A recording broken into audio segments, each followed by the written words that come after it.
How's it going, everybody? I hope you're having a wonderful day or weekend whenever you do happen to be watching. We have a lot of news to go over today. A lot of things have been happening. Now, of course, I have titled this video Steam Machine versus Xbox. This could reshape 2026. And I really do think it could. It could reshape 2026 for Xbox. It could actually reshape 2026 for PlayStation. And it's definitely going to reshape 2026 for the plans that Steam has for the release of their games. Before we get into all of that, though, I do want to talk a little bit about the fact that it is 24 years of Xbox starting this weekend. Congratulations to Xbox for launching their console and entering the console market at a time when it sounds like another person has announced that they will be entering the console market, namely that person being Valve, a box that people are calling the Gabe box. Now, Xbox has been talking for a long time about the fact that their next console is going to utilize some interesting technology. There are rumors that it will be incredibly powerful. There are rumors that they're going to drop subscription services required to access online components of games. There have been rumors that it will be a PC console hybrid, something that people mocked and made fun of for a long, long time. And then Valve's Steam Machine came out, and it made sense to everybody. This is something that I've been talking about for years. The Steam Machine is the future for Xbox, and they just beat Xbox to the punch. Let's talk about it a little bit. Valve's Steam Machine, from their official website, says the following: your games on the big screen. Powerful PC gaming made easy in a small and mighty package. The thing about that is people have been modifying their PCs for years. This is something that I've been posting about on social media, saying if you really want the best next generation games, you should build a PC. And you can set it up using programs such as Bazite to actually turn on and just launch right into your gaming game of preference. All you have to do is you set it up and you launch into Valve's big picture mode, and then you're good to go. You can play. Now, there are some caveats to this. Some people have expressed concern with a few of the following things. So, number one, people have highlighted the fact that there is one challenge with this: anti-cheat. Anti-cheat isn't built into a lot of these games. So, Destiny 2 likely won't run on this. Something like Battlefield 6 won't run on this. And I imagine other games are going to have to make some decisions about how they handle that when they launch their new products. In addition to that, the 8 gigabytes of VRAM is a notable miss for the console. Now, they are promising 4K 60 gaming. That's going to be tough to accomplish, as certified by people like Digital Foundry, as certified by many people in the industry. That's going to be tough to accomplish with 8 gigabytes of VRAM. The more that I've delved into the PC gaming market, the more that I've realized console gamers don't really get PC gaming, because PC gamers talk about, being able to play whatever they want, being able to play old games at whatever resolution that they want, easy to update in most cases. Sometimes there's some tinkering involved. Steam sort of addresses that challenge. Steam is very easy to understand for anybody. You turn it on, and it works. That is something that Microsoft and Windows has not been able to accomplish. There has been the Steam Deck, which works quite well, plugging into your TV and just going. There was the ROG Xbox Ally X, which I very much liked, but they need to hide Windows. Windows is something that gamers don't want to see when they boot up their device. Some do, some who want to mod their Steam Deck to have Windows so that they can play those games like Battlefield or Destiny 2, for example, with anti-cheat. they'll modify their Steam machine. They'll modify their whatever console they happen to have so that it'll run Windows and so that they can play their games. And I see people shrugging this thing off. The thing is, 4K 60, if you're in the PC ecosphere, you know darn well that they mean 4K upscaled to 60 frames per second using FSR. They're using technology to get there. They're not just going to get there organically. They're going to launch it and upgrade the game from probably a 1080p base up to that 4K 60. Will it actually hit it? I don't know. Probably not. It's probably not going to run at native 4K 60, but the gaming community is very forgiving about native resolution. So the Steam machine, pictured here, it says your games on the big screen, powerful PC gaming made easy. The point I was trying to make before was that PC gamers they typically understand that a game's being upscaled or it's utilizing FSR or NVIDIA DLSS or something like that. Console gamers don't really understand all that stuff, and they really shouldn't have to. Like what the PS5 Pro versus the PlayStation 5 is doing. I've seen the conversations, and a lot of console players, they just have no clue how PC stuff works, and that's totally fine. Most users for the Steam machine are going to be like that. They just want to know that games will work on the box. Now, here's the thing. This is what Xbox has been working towards for years. They have been working towards this Windows machine that will be able to install whatever on it, and Valve just beat them to the punch. So I think this changes Microsoft's strategy. Let's say Valve comes out with a Steam machine and it's $500. That is what AMLID is guessing it will be. They're guessing it's going to be $500. And then Xbox is talking about this big, chunky, most powerful thing ever. They want to have all this crazy, powerful tech behind it. Here's the problem with that. The problem is that that's going to cost a lot of money. So there's a very high chance that the next Xbox could be over $1,000. Over $1,000. Think about that. You're going to have an option to get a Steam machine for $500 on the low end, on the low SKU. And I think $499 would be a really smart price point. It's about the same as the Mario Kart Switch 2 bundle, right? For $499.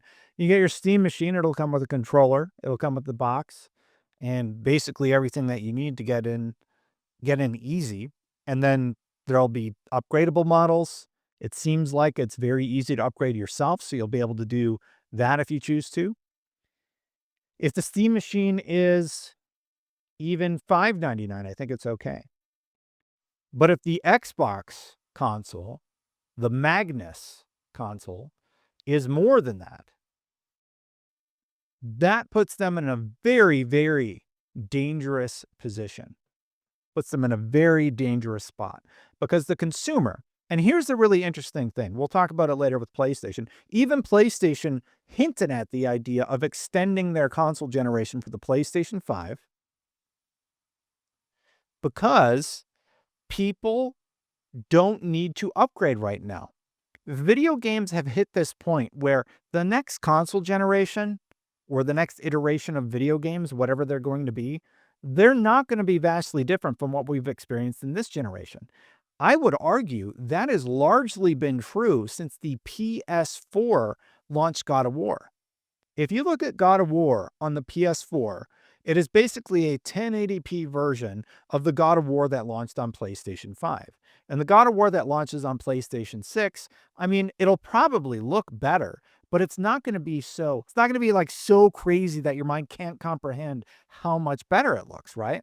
Graphics hit a ceiling, and that is a big problem for console manufacturers because the Steam machine can come in, launch with this lower power SKU, but if it can run games, who cares? That's the crazy thing. So optimization has become key. And honestly, I think PlayStation should ride out the PlayStation 5 console generation for 2, maybe 3 more years. The PS6 should be a performance boost more than anything, just like the Switch to Switch 2 was. The Switch, Nintendo was able to ride that train until basically the wheels fell off the wagon. And that's what console manufacturers need to do. They need to make sure that their consoles last as long as possible.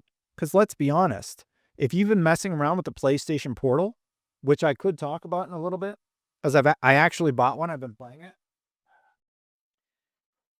I wouldn't have said this a few years ago. I thought it was further off, but cloud is the future.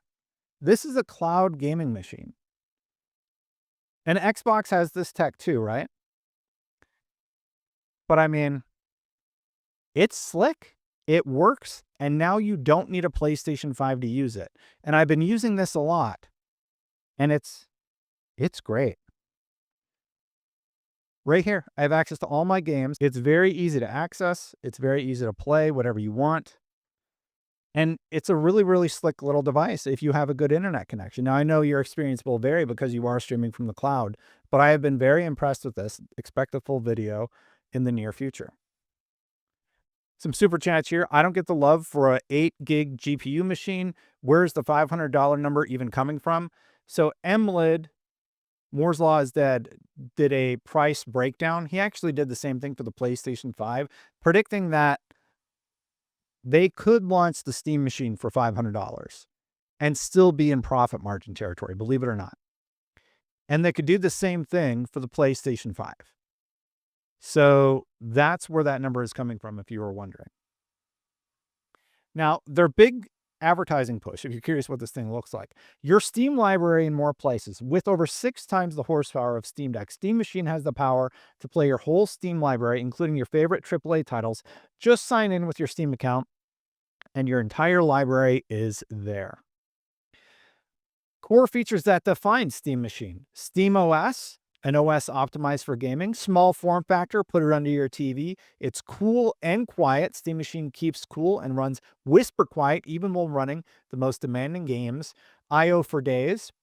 Ready for all the peripherals and monitors you can throw at it. 1 gigabit Ethernet, DisplayPort 1.4, HDMI 2.0, 1 USB-C, and 4 USB-A ports. But don't actually throw things at it as a joke. GPU and CPU, 4K gaming at 60 FPS with FSR. That's a big with requirement there. Semi-custom AMD desktop, class CPU and GPU. Storage available in 2 storage sizes, 512 and 2 terabyte. Both come with expandable storage via micro SD. Connectivity, 2x2 Wi-Fi 6E plus Bluetooth, 5.3 dedicated. Antenna, Steam controller's wireless adapter is built right into Steam Machine for direct pairing. Power, no giant brick. Steam Machine's power supply is built right in. And there is a customizable LED strip. This is a nice little touch. Keep tabs on system status like download progress, even when your screen is off. Customize it with different colors and animations or turn it off. I'm really impressed by how this thing looks. This is a small form factor PC that people have been asking for a long time. People don't want the headache of figuring out everything or having to solve complex problems with the PC. They just want to plug it in and have it work. Q says, pretty sure Valve told Gamer Nexus it will cost around the same as competitors. Well, you can get a PlayStation 5 in Japan right now for $350, so maybe it'll be even less. Nick says the last time their graphical leap was the 360 and PS3. You're right. I would argue PS3 to PS4, that is the last time we saw a substantial graphical leap. It's very clear 8K isn't going to be adapted anytime soon. 4K is more than enough for picture quality in the house. And if anything, I would argue that as humans, we're going to phone resolution. So if it looks good on your phone, who cares about anything else for many things? Of course, when you're gaming in the living room, you want your games to look good. And I think this is going to be more than great for a vast majority of consumers. Look at the Xbox Series S. It's one of the top sellers for Xbox, not the X. The S has been a top seller. which is very surprising. You would think the more powerful one would be more desirable from the community, but it's not. And it's a PC. Yes, Steam Machine is optimized for gaming, but it's still your PC. Install your own apps or even another operating system. Who are we to tell you how to use your computer? So if you want to, you can install Windows easily, and then you have no issues. So if you want to have the ROG Xbox Ally X type experience, sure, just install that version of Windows onto this device and launch Xbox, or make a partition and you don't have to choose. You want to be able to play Destiny and Battlefield on this thing? Okay. Install the lightest version of Windows you can find, boot it up, and you'll be good to go. I did that with my Steam Deck. It's not that hard. And if you already have the SD card with all that done, you can probably pop it in and just put in a new key for Windows and you'll be good to go. It's a big change. It is a huge change. And you can stream with it. You can do whatever you want. This is a major shift. I haven't really thought about my reaction to the Steam Box. I find it incredibly compelling. Literally a month ago, I was making a thread talking about making one of these for myself. How can I make a powerful, small form factor PC that is better than the PlayStation 5 Pro even? Well, I can do that for under $1,000 already if I want to build it from scratch myself.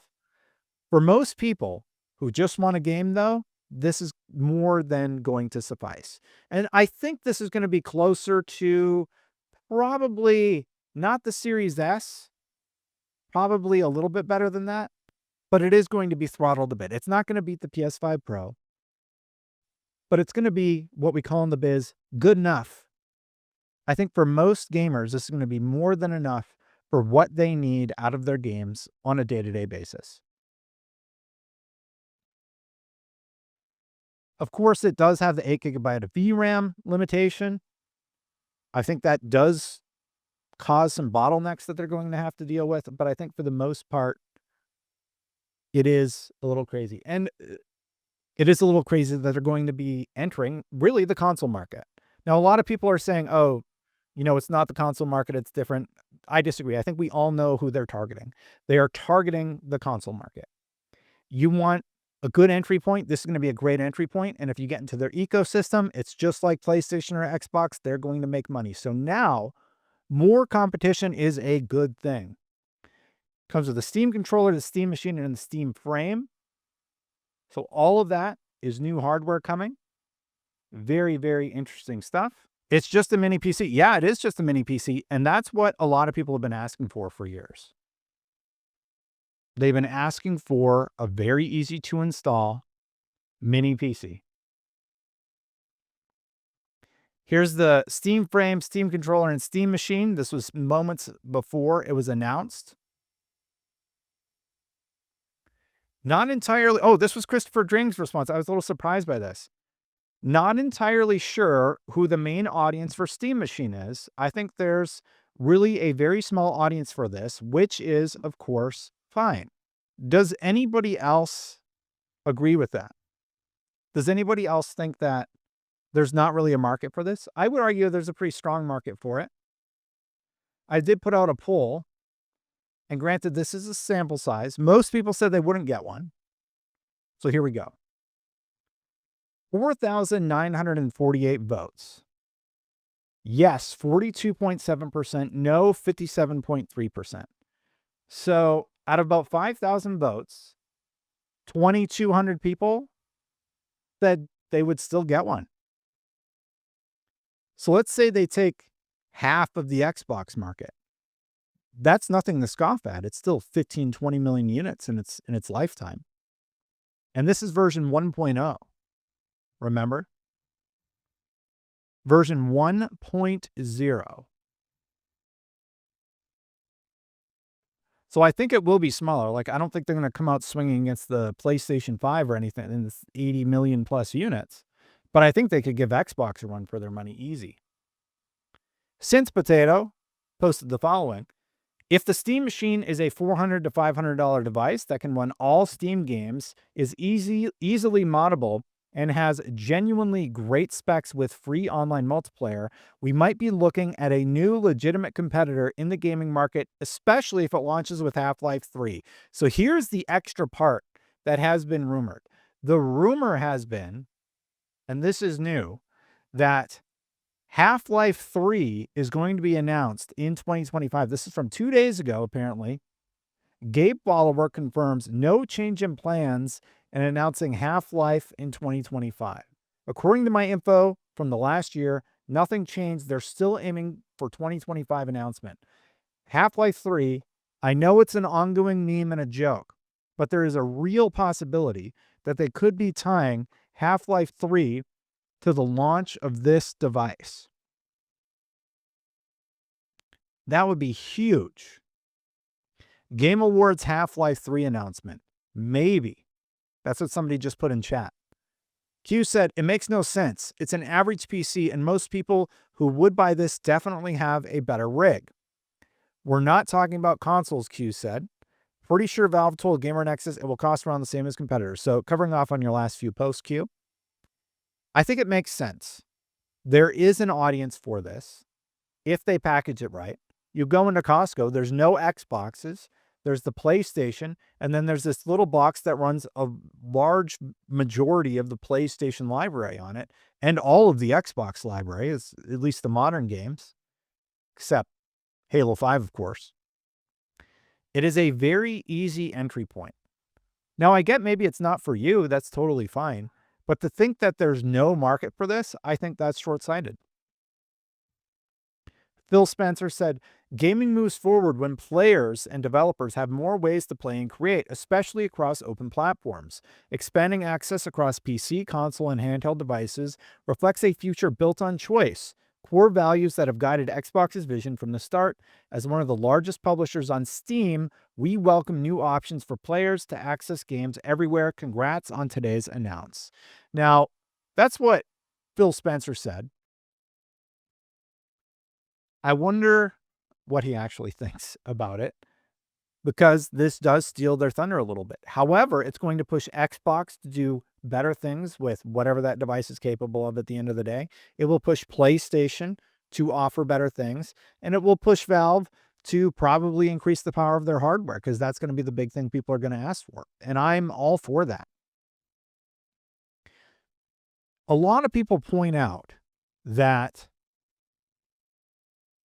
the Steam Deck has only sold 4 million. We actually have no idea how well the Steam Deck has or has not sold. As far as I know, there's no public data about it. The only public data that we have heard is after the first year, I believe, when Steam said that in the first few months when it was on the market, that it sold about 2 million units. And I think that's the only public statement that I remember off the top of my head Valve ever saying. So we have no idea how well it did the following fiscal year, or if it has seen wider adoption, as people entered the space. Now, there was this post from Headley. I'm getting whiplash, seeing people who are so happy to dismiss Xbox's next-gen effort as just a PC, now trying to claim that Valve's new box is a console. We really just had months of fanboys dismissing Xbox's ambitions, only for them to hype this up. Stop gaslighting. Well, I don't know about gaslighting, but I will say this. I have talked for probably 2 or 3 years at this point about this idea of a PC that works like a console and allows you to access all the storefronts. I talked about it from the perspective of this is probably what Xbox is going to be doing going forward. Now Steam's doing it, and something just clicked with the gaming market. Xbox has been getting dunked on for years for this strategy and this idea of getting rid of exclusives. Well, a big reason they're doing that, I think, is because it makes whatever their next device is going to be a more interesting proposal to purchase in the coming year. Xbox has been getting dunked on for this. I don't know how the market, however, is going to react to this change. If I were Xbox, I would do something drastic. Like, I would give Xbox users the option on the Series S and the Series X today. Give them the option to swap it over to PC-like interfaces where you can basically use them like a PC. You can beat the Steam machine to market tomorrow. Just have a firmware update. Have an optional firmware update. That's all you have to do. And they would beat Steam to market. Question is, maybe they don't want to do that. Maybe that's too soon for them. They're not ready. There's artwork breaking within the OS already, but they could launch it as an optional update for the early access tomorrow. Call it a peek at the future of Xbox. At this point, you're not selling consoles. You're not making a huge amount of money on consoles. What would it hurt? I see it having no negative whatsoever. Separately, there is an announcement coming, according to Nate the Hate. Any word on supposed Microsoft partner showcase this month? I've heard there's been some movement over there regarding that. Announcement for it is very soon. So the leak is that they are going to do a partner showcase for Xbox in the near future. Now, I don't know if anybody at Xbox watches my stuff, but I really think having an optional OS update for your existing hardware, you have 30 million users installed, roughly, give or take. Why not? Show them your vision for the future. Or Steam will take a chunk out of your future plans, for sure. On other Xbox news, they do own Fallout. The Fallout Season 2 trailer with Lucy and the Ghoul was released in the last week, so congratulations on that. Be sure you check that out online. I can't watch video stuff when I stream or do these videos because I get a copyright flag for some reason. So I just stopped trying. Like, the music gives me a copyright flag, so I can't do music. It's a bit of a headache at everybody, but I do my best for y'all, okay? Over on Twitch, Mr. Bantam says, I'm going to get one in my room. Some people are liking this idea of having it.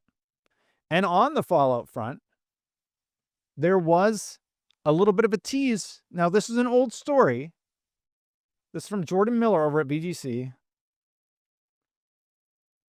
One of the other things Howard is referring to, BGC understands, is a remaster of Fallout 3 similar to this year's The Elder Scrolls Oblivion Remastered. Now, this has long been the rumor that there's going to be a Fallout 3 remake. So we got this trailer for a new season of Fallout. The Fallout TV show was very well received. One of the easiest games that they could remake would be Fallout 3. And if they use the same team that remade Oblivion, that would be awesome. I would be absolutely all for that. And I think a lot of gamers would also. Separately, it's 2025 and Elder Scrolls 6 is still a long ways off, says Todd Howard. Spoiler warning, everybody, but the game that has had no trailers and no interviews or no hint of it coming, it's a long ways off still. Don't expect Fallout 6 in the near future. Small technical update on the Xbox front. Unlocking access to game publishing documentation for all developers. We're removing barriers to learning and making it easier for teams of all sizes to understand what it takes to ship a game on Xbox. So they're opening up a creator community. They're making it easier to make games for Xbox if you choose to. That is a big win, in my opinion. Separately, Operation Infinite is the last update for Halo Infinite, because they are working on multiple Halo titles. With multiple Halo titles in development We'll need our whole team's combined focus to deliver new experiences with the same passion and care that our community has given us, while we remain committed to supporting Halo Infinite on the road ahead. Operation Infinite is the last major content update currently planned. So multiple Halo games in development. Great stuff. And speaking of things that need improvement over on Xbox, someone created an app to fix all the broken artwork. If you have the Xbox app, a lot of the artwork is broken currently. So somebody made an app to fix a lot of it. Now, I'm very surprised that something as simple as pulling artwork has a problem, but you can use steamgrid.db. Okay, I'm going to talk about the Steam Machine, PlayStation, and PlayStation news next.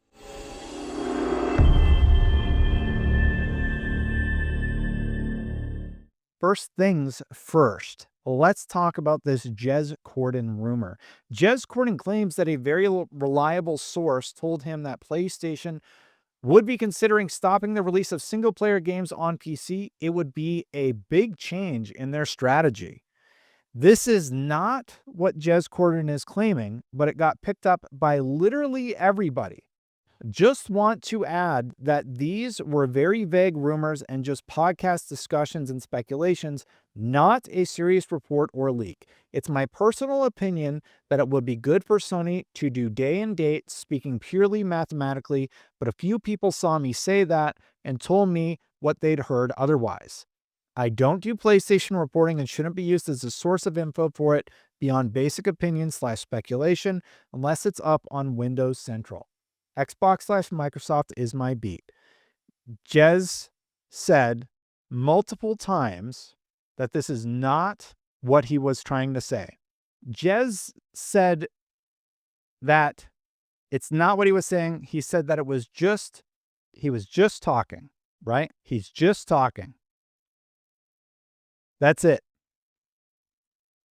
However, let's talk about this as a theory. Would PlayStation do this? They have what, 2 confirmed exclusives next year?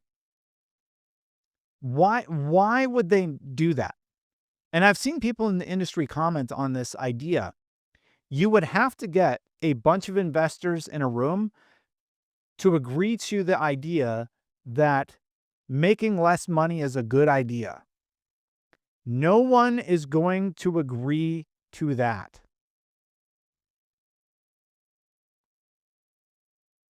No one is going to agree to making less money. Hey, chat, I got a crazy idea for you. What if we took $5 off of your paycheck every hour? How's that sound? Does that sound good? Huh? What? You don't like that idea? Who in the world is going to want to make less money? You would have to make a proposal that somehow says, hey, taking your single player experiences off of PC entirely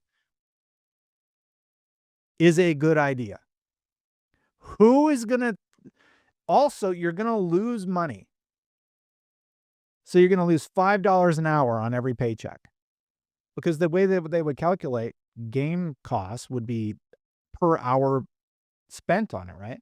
Or per year, maybe. Well, per year, you're going to lose this much on your investment. It's not going to happen. They're going to keep releasing them on PC. This just sounds wild to me. Hiroki Totoki and Herman Hulst has said there's no indication that they're going to change anything. They've said that on their earnings calls.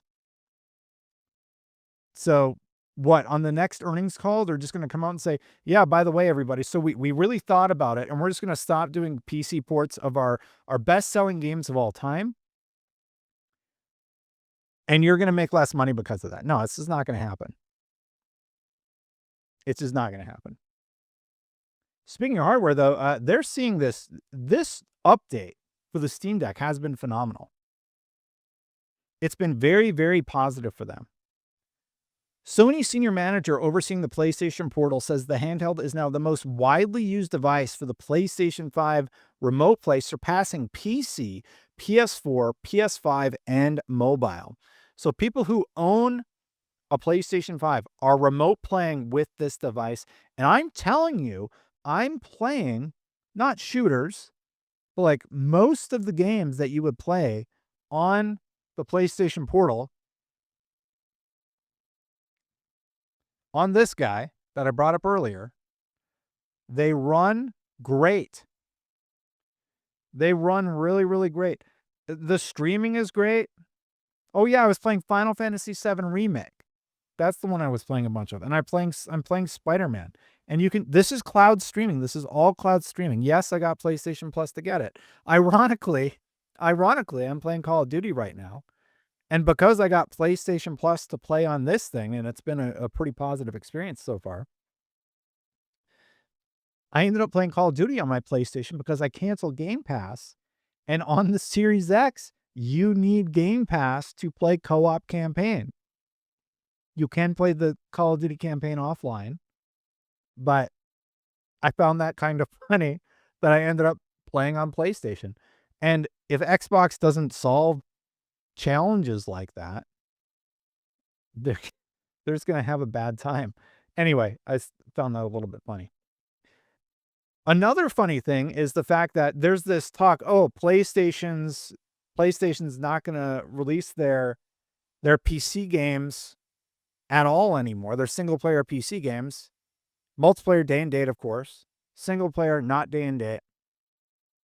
How about on the PlayStation at all? Because they just announced Horizon Steel Frontiers. This is the MMORPG that has been rumored forever. Well, guess what? It's coming to iOS and Android. It's playable on PC. It is not on the PlayStation console. My reaction to this is, why in the world would you not release this on PlayStation? You have Genshin Impact, one of the top games on PlayStation, or at least it was in its heyday, which is a mobile game. And this looks better than that game, in my opinion. But you're not going to release it for some reason? If you're watching video, this is the trailer that they released. The game looks awesome. It's a Horizon game. It's set in the Horizon universe as far as I know. Gameplay is looking pretty strong. It's very clear that gamers aren't worried too much about graphical fidelity at this point. If you can match Genshin Impact, you're going to be golden. It could be a dev decision. The devs work for PlayStation, though. PlayStation could have put in a requirement to release on both platforms. This is in development by NCSoft in collaboration with Guerrilla Games. And surprisingly, it's not the only game that was announced. There was also a new Ratchet and Clank game announced, also for mobile. So we're going to get a new Ratchet and Clank game and a new Horizon game. You know what? JV said Light of Motorom looks better. I actually think Light of Motorom looks pretty cool. I hope they can sort out their legal differences so that we get both. Because if you actually watch the gameplay,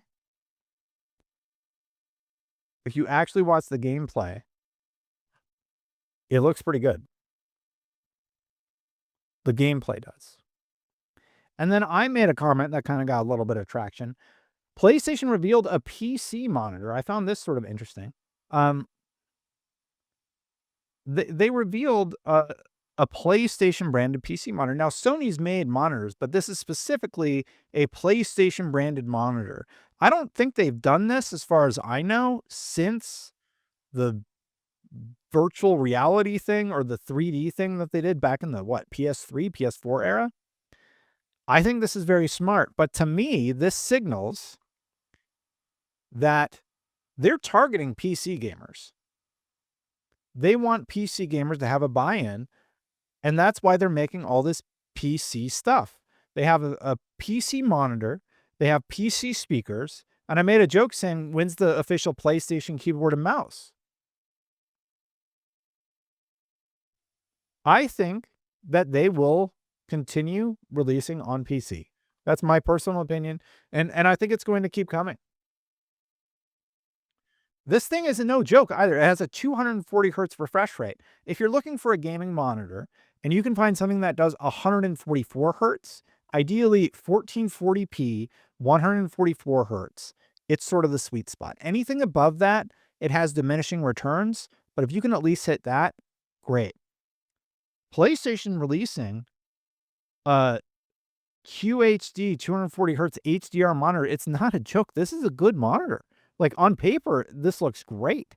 It even has like the dock for your controller. It's cool. But I do have to ask the question, are they targeting PC gamers? They have PC speakers now. They have a PC monitor. How much is the monitor? I think they're getting into that space in the peripheral sense anyway. Dry Fading Ice asks, I'm a huge fan of everything coming out console, handhelds, etc. What do you suggest I get next? Xbox handheld and Steam Machine are on my forefront. Love from Texas. Great question. Let me think. So I'm going to assume you already have the consoles. I think that you should get the Steam Machine. I think that the Xbox handheld, we don't know what it is yet. We know what the Steam Machine is. So if you're a fan of the console space, my recommendation would be the Steam Machine, honestly. So I would wait for that in 2026 and pick that up. We'll see what the Xbox Magnus is, but we don't know. And you could get a Steam Deck OLED. If you want the best entry point into handheld gaming, it's the Steam Deck OLED. And then like the next one is the $1,000 ROG Xbox Ally X, but it's almost twice the price. PlayStation Portal is great if you don't mind cloud streaming. I've had a good experience with it, but some people haven't. But I swear to you, the Portal's way better than I thought it would be. It's way better than it has any right to be. I want to make a whole separate video about it, but I've been a big naysayer of the PlayStation Portal. It is great. I am pleasantly surprised with this thing. So if you don't have a Portal yet, actually, Dry Fading Ice, and you have a PlayStation, this thing's like $200. There is absolutely going to be a sale on this thing for Black Friday. So get it for like $150 or whatever it goes on sale for. There's rumors, we're on the PlayStation corner right now. There's rumors that they're going to drop the price of consoles for the holidays. So keep an eye out for that one too. But anyway, that's my thought on what you should get next. Great question. Thank you for asking. There was the big PlayStation earnings call not that long ago. Here were some of my key takeaways. They talked about raising the price of game contents. They're not going to. They want 90 million consoles sold by the end of 2025, PlayStation 5 consoles. There is no way that they miss that target. I don't know how they could possibly miss hitting 90 million sold. I don't think it's possible. They see Wolverine and Marathon as big games for 2025/2026. No comments on raising game content prices. As we've seen from Xbox, going to that $80 price point, it doesn't do you any favors. I don't think that's going to happen in the near future. People can play too many things for free. There's too much competition in the market. They're not going to raise their game prices. Marathon, they said during the call that it would be 2025. I believe they mean fiscal year 2025. There has been no announcement of a delay or anything else. So I think Marathon will launch in 2025. And I think Wolverine's going to be a mega blockbuster for them. I'm calling it right now. Wolverine is going to blow everything out of the water. I don't know about Spider-Man, but I think it's going to be a top seller for them in 2026. On future strategy, they did talk about extending the PlayStation life cycle. I thought that was interesting. We believe that the PS5 is only in the middle of the journey, and we are really planning to expand it even further. So to me, I hear that as they are going to extend the console life cycle, and I agree with that strategy. Xbox got out of the console cycle because they weren't selling consoles. PlayStation's talking about extending it. And I think if they extend it, they will beat the PlayStation 4 by the end of the console lifecycle. No doubt in my mind. They're so close already. They've been exactly 2.1 million units apart for so long. And I think they continue to be there. Even if you have a really nice PC, 4080 in consoles, do you think it's a good option for your living room if you don't console anymore? So I think what you're asking is, Reaper, just to be clear, I think you're wondering, if you have a PC, is it a good option for the living room? I was going to build a PC, and then I realized instead of building a whole PC, what if I just got a really long HDMI and ran it from my PC to the television? Set up Steam to launch in big picture mode, and I'm good to go. I have a powerful PC. You guys watch me build it on stream. It's very, very powerful and future-proofed. So for me, that's what I did. And I think it's a great option. I'm playing Clair Obscur on my TV at 4K, and it's great. I've had no issues whatsoever. It's wonderful. It's exactly what I want. When I want to chill, that's usually how I do it. If you're out of the console experience, then I think that's one option for you, Reaper. Good question. Thank you for asking. Separately, speaking of the PC world, Pigeon Go Gaming posted the following.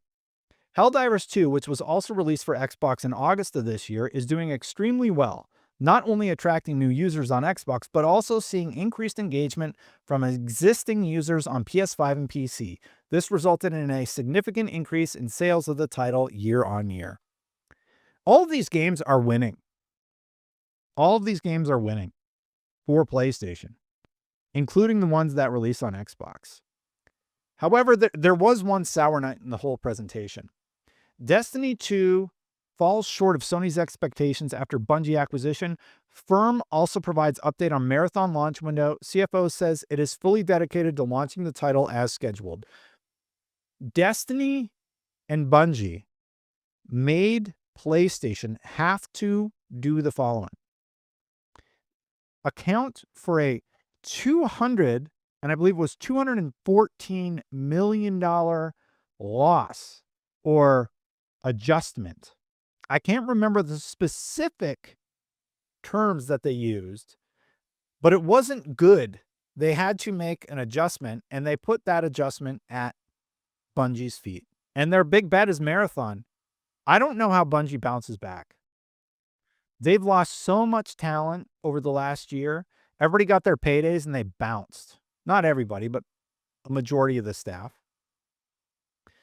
And I think that's going to be tough for them to come back from. I honestly don't know how they come back from that level of people leaving.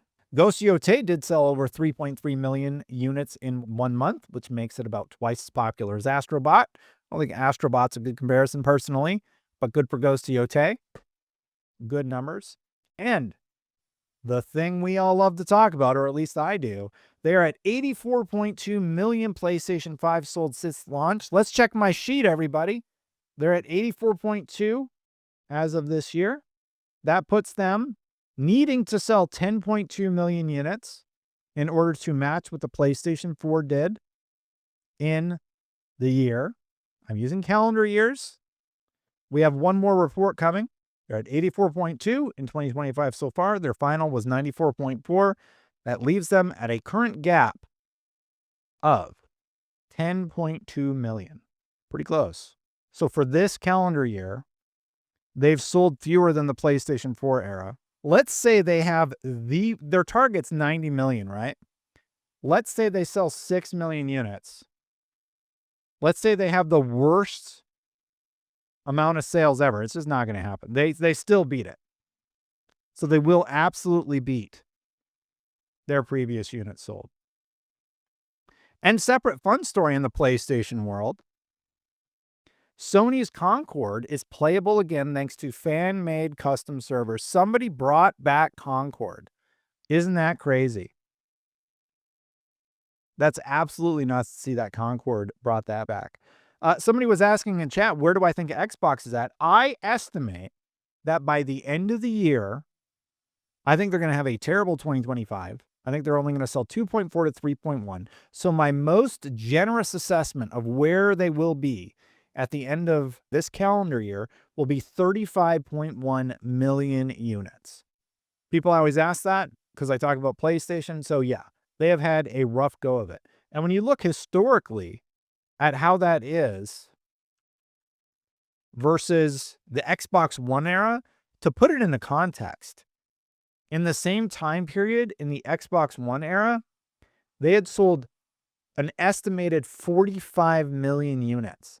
So they are 10 million units roughly behind where the Xbox One was. And that's why they just said, we're done.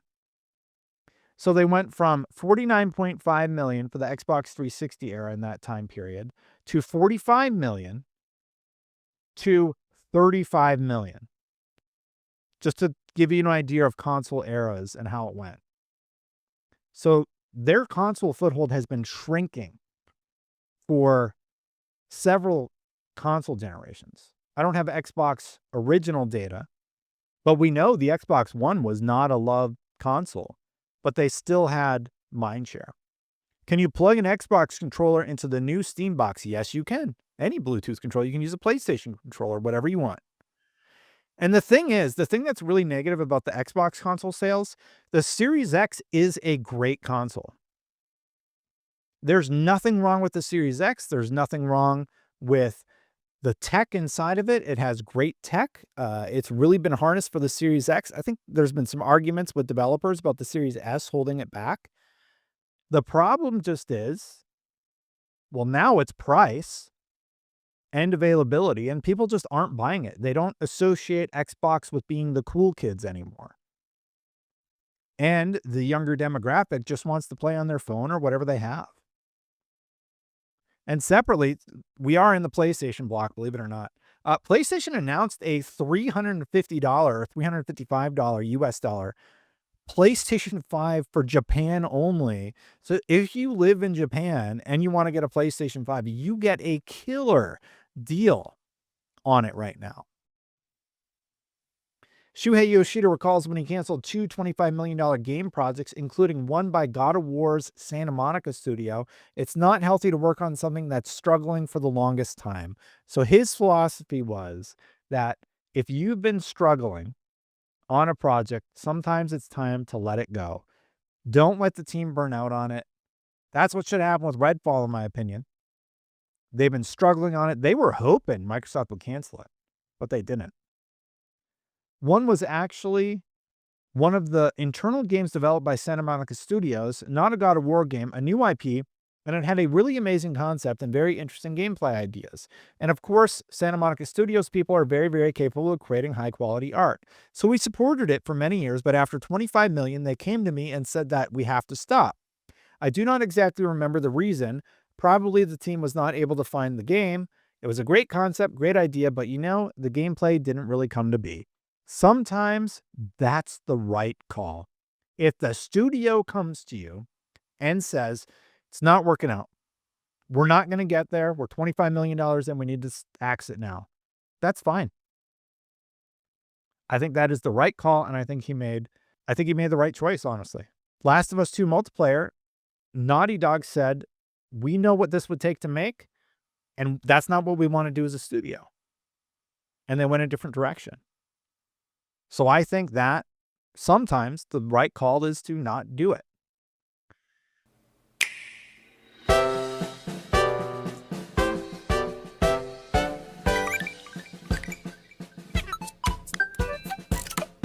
I'm not going to show this image because I'll probably get sued by Nintendo, but Nintendo images of the Legend of Zelda movie did get leaked. And we got our first look at Zelda, so that was pretty cool. Nintendo was very litigious, so I can't even show you the trailer for Super Mario Galaxy movie, but apparently that was looking pretty good. There was a new trailer for Metroid released, and everybody is freaking out because, why are they freaking out? Because one of the characters is kind of annoying. So kind of funny. I don't think it's that big of a deal, but there has been a lot of comments about this new Metroid game and a new character in the Metroid game being kind of annoying. Apparently, there was a big preview event. I didn't think it was that big of a deal, and I imagine this is probably like a character that chimes in from time to time. Metroid has always done some cheeky things here and there. Here we go. Yeah, on November 14th, we'll just bring it up here. There was a trailer released for Metroid Prime 4 Beyond. I'm very excited about this game. I think Metroid Prime 4 is looking great so far. And I saw somebody play it. I did see somebody play it at, what was it? What was the event?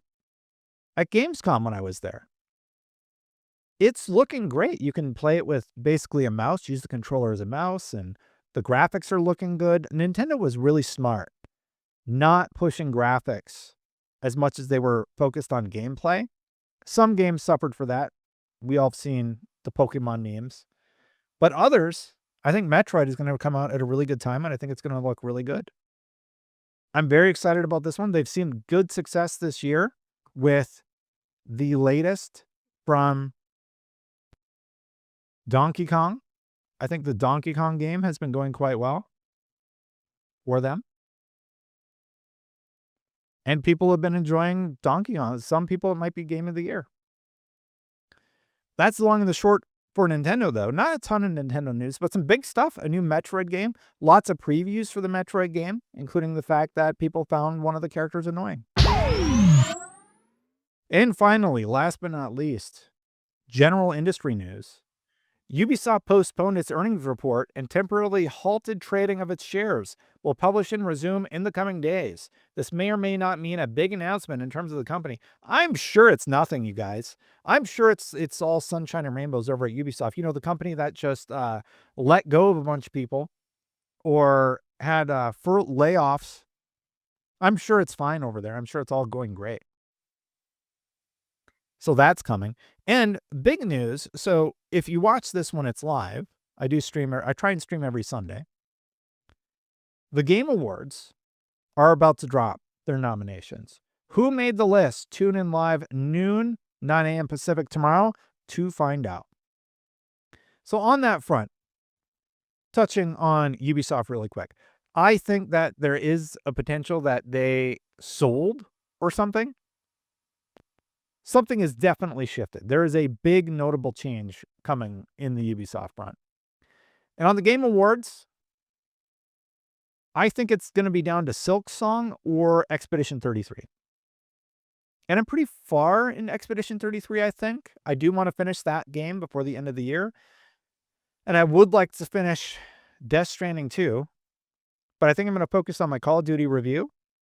And I will focus on Expedition 33 after that, and also my impressions of the PlayStation Portal, which surprised me. What are your thoughts on the Metroid Prime 4 stuff? I'm fine. I didn't get invited to the preview event. I don't really get invited out to Nintendo anything. I never have. That has always been somebody else's beat. But they sent me a code for Donkey Kong. I plan to play it. I haven't had time. And hopefully they send me one for Metroid. So I'll be checking those out. I have been thinking about the stream a lot. I wanted to talk with you all candidly about it for a little bit. I don't know. I might have to change the time when I stream. Every Sunday, I've streamed at 1 o'clock for a long time now, right? And it's been great. I appreciate everybody who comes out and chats and everything like that. I might have to start doing late night streams or just something different. Because right now, it's been really tricky with the boys. The boys don't do naps anymore. And my strategy for years was I'll stream Sunday at 1 because that's when my kids take their nap. They take their nap from 1 to 2 or 1 to 3. And then I do whatever. And separately, as I've said on the streams before, I have another thing that needs my attention from time to time. So all that's going on. And it just might mean I need to change when I stream, the time when I stream. I got to figure it out. Just giving you all a heads up. So, like, I missed last week. Last week just got exploded, so I just couldn't do it. And I would rather find a time when I can be more consistent for y'all. Like Monday night slate would be maybe a better time. I might try the evenings. I'm just going to try and shift it. It's a bit of a bummer because, you know, I felt like we had a good thing going. I was getting good traction when I was able to stream Sundays at 1. It's just been really hard. It's been hard to hit that time. So I'll have to figure it out. And the way I've been structuring the streams, I don't know if you've noticed with the stories, I did all the PlayStation stories. Then I did I was open with Xbox. Then we do PlayStation. Then we do Nintendo. And then general industry news. But anyway, that's going on. And just personal stuff. I have a lot of personal stuff going on in, you know, not video game life that I also have to consider. But I appreciate the hell out of y'all. And thank you for hanging out and watching. Thanks for watching, everybody. Hit that subscribe button. Hit that bell to know when my content goes live. I do greatly appreciate it very much. I appreciate you members too. Christopher, Eddie, Philoroni, Aries, EMS. Thank you so much for supporting all this time. I do greatly appreciate it. I got to get out of here, but I'll see you for the next one. Have a great one. Bye for now, everybody.